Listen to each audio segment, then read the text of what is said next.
Andrew Bowman has something to prove. His history matters. My grandfather was Andrew Jackson Smith, and he was a runaway slave who fought in the Civil War.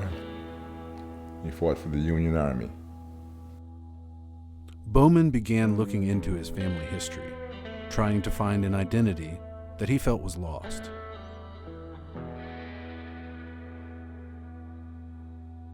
He was raised in Detroit. It was a struggle for many families in the area. My mother had 3 kids, and her husband wasn't around very much. He was really not doing a very good job of being a father. Andrew was given away at birth to a neighboring family so they could receive more welfare. The Bowmans did not have any children. They needed to have some additional funds because they were starving to death almost. Andrew spent his youth thinking that his biological mother was his neighbor. This was one of the things that hurt very deeply. I had been deceived. But what would start out as disappointment would soon become motivation to learn more about his family.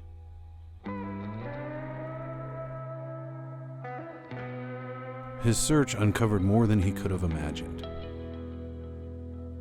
Sergeant Andrew Jackson Smith, a man who was born into slavery in Kentucky in 1843.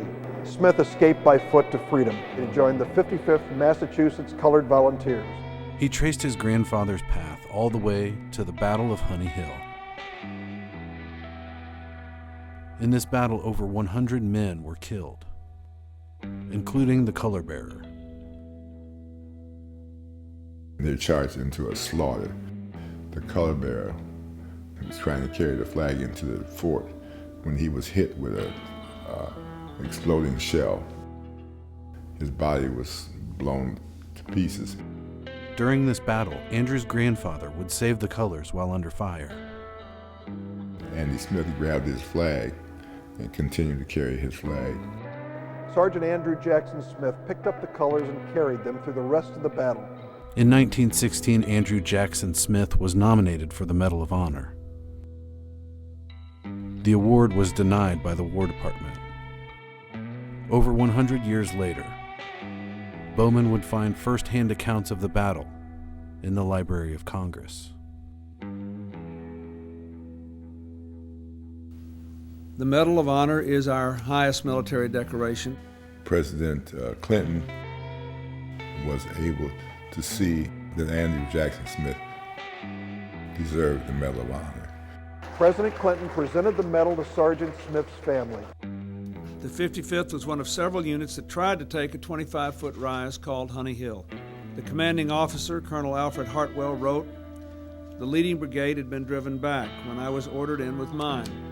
I was hit first in the hand just before making a charge. Then my horse was killed under me, and I was hit afterward several times. One of my aides was killed and another was blown from his horse. During the furious fight, the color bearer was shot and killed, and it was Corporal Andrew Jackson Smith who would retrieve and save both the state and federal flags."